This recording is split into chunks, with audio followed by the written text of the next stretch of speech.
है? ऐसे ऐसे लोग होते हैं, अरे हम 3 दिन से लगातार काम कर रहे हैं, न खायो न सोयो। बताओ कैसी बात है? सोचने की बात है।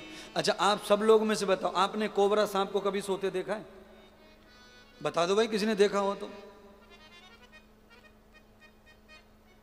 दुनिया में जितने बलवान शरीर हैं वो नींद नहीं लेते।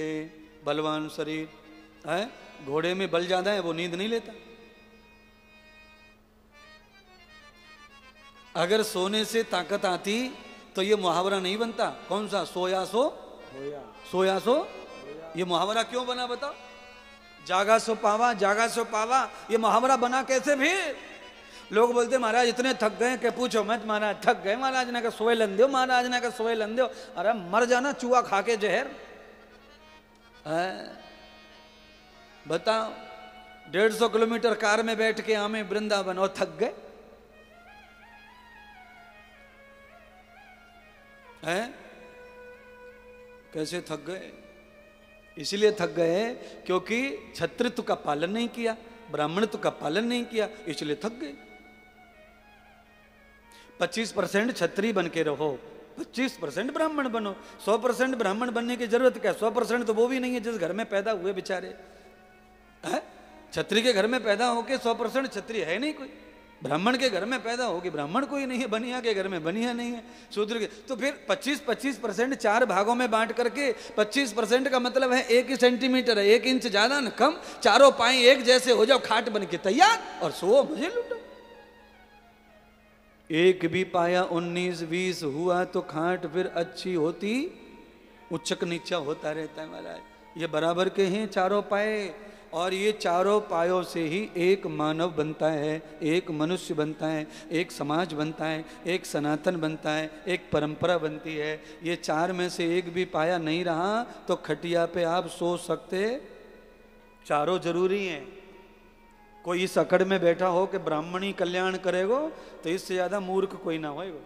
कोई ये अकल लेके बैठा हो कि क्षत्रिय है तो ही रखवाली होगी देश की, तो ये भी मूर्खता है। कोई ये सोच रहा हो कि बनिया है वैसे तो ही संसार चलेगा, ये भी मूर्खता है ना। यावतम कर्मम विभूषिता, सबका बराबर बराबर काम है, कोई छोटा नहीं और कोई बड़ा भी नहीं है। बड़ा कोई नहीं है, और जो बड़ा तुम्हें दिखता है, जो ऊपर है, इसको ब्राह्मण कहते हैं, पर यही चरणों में ज्यादा झुकता है सबके। प्रणाम करते समय क्या झुकता है? माथा, और यही तो ब्राह्मण है। झुकना जिसे आया नहीं तो काय का ब्राह्मण? कैसा ब्राह्मण? कहाँ का ब्राह्मण? यावतम ध्यानम कृतम जाताम विभूषितः। अरे ब्राह्मण का कर्म है कि वो झुक जाए, सरल हो जाए, सम्मित हो जाए, ध्यान करे, भजन करे, उपासना करे, उससे ही वो उच्च स्थान पर बैठेगा। आवृत कृतम।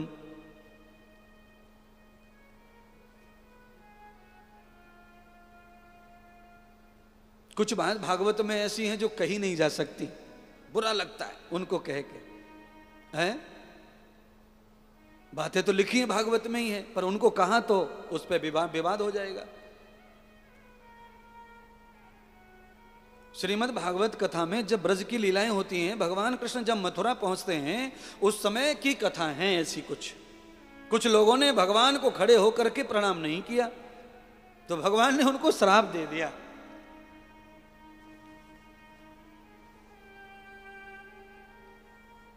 कि तुम दान नहीं कर पाओगे कभी, हमेशा तुम्हारा हाथ यूं रहेगा मांगने के लिए, तुम दान कर नहीं पाओगे।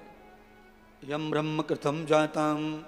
प्यारे बंधुओं, आप किसी भी वर्ण से, किसी भी जाति समाज से आए हैं, पर इस समय आप एक ही हैं, और इस समय आप केवल हैं श्रोता, केवल भक्त हैं आप। और भक्त की कोई जाति होती, भक्त का कोई धर्म नहीं, कोई भक्त का कर्म नहीं, भक्त भक्त होता है, भक्त की जाति नहीं होती है। अगर भक्त की जाति होती तो रविदास को कौन पूजता? भक्त की जाति होती तो मीरा तो राजपूत थी, उन्हें कौन पूजेगा, कौन मंदिर बनाएगा उनके? अगर भक्त की कोई जाति होती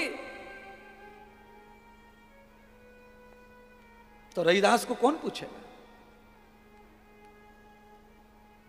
भगवान का भक्त भगवान का निकट होता है। और जो भगवान के निकट होता है वो जातियों से उठ के ही पहुंचता है। अगर जातियों के जंजाल में जो फंस गया वो भगवान के निकट कभी हो सकता नहीं है। निकट से भगवान के निकट जाना है ना, तो ये पाखंड से, झूठे झंझाड़ से बाहर आना पड़ेगा। ये ध्यान रखो, ये जाल है मछली पकड़ने वाला। कौन सा जाल? जाति को जाति, ऊंच जाति, नीच जाति, फलानी जाति, ढिकानी, ये सब क्या है? ये माया जाल है। ये जाल कैसा? ये मनुष्य का बनाया हुआ है, परमात्मा का, ईश्वर का, ऋषियों का नहीं, वेद शास्त्रों का नहीं। गीता में जाति नहीं है, शास्त्रों में नहीं है। पर जाति क्या है? ये गुणवत्ता जो है ये जाति है। हमारी गुणवत्ता, जीवन जीने की जो शैली है ना, यही जाति है हमारी। दो ही जाति बनाई है भगवान ने, एक पशु जाति और एक मानव जाति। इसीलिए ज्ञानी लोग कहते हैं पशु जैसा जीवन जी रहा है, गधे जैसा जीवन है इसका, कुत्ते जैसा जीवन है। ये तो कारो सांप है, कारो सांप। हम ही कहते हैं खुद अपने घर में, घर के लोगों से, यहां से बच के रही हो, कारो सांप है ये। काला सांप किसको कहते हैं मालूम है आपको? मुंह में राम बगल में, ये कारो सांप है।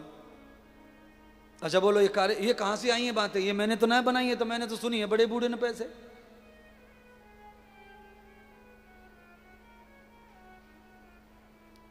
बाप अपने ही बच्चे को कहता साला कुत्ता है, कुत्ता, साला कुत्ता है ये। बताओ, पिताजी अपने ही बच्चे से कह रहा है। कितने घर हैं, करोड़ों घर ऐसे जिसमें कुत्ता कहते हैं बच्चों से। अरे क्या करे, ट्यूशन पढ़ा के साले गधा है, गधा। कितना भी पढ़ा लो इनको, गधों को। घर वाले कह रहे हैं, फीस भर रहे हैं, और गधा भी कह रहे हैं। अब बताओ मैं क्या करूं? मैं तो कुछ ना कह रहा, मैं तो खाली तुम्हें दर्पण दिखा रहा हूं। अगर तुमने मानवीय कर्म नहीं किया तो फिर दूसरी एक ही जाति है, उसका नाम है पशु। कौन सी?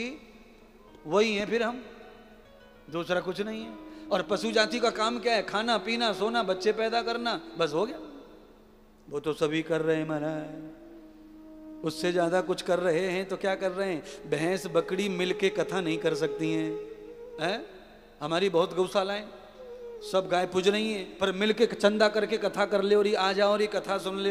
कोई गाय का उतना है कह रही, और खूब पूज रही हैं सौरे देवता। गैया में गणेश बैठे, राम बैठे, श्याम बैठे, पर कथा नहीं कर पा रही है।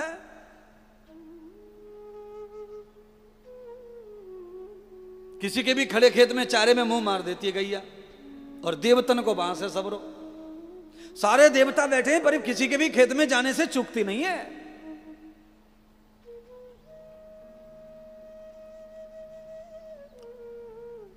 हमारे अंदर वो गुण है, वो उसमें होता, उससे भी आप महान हो। पर जब आप एक भी कर्म खोटा करते हो तो इतने गिर जाते हो कि कुत्ता बिल्ली से भी नीचे चले जाते हो।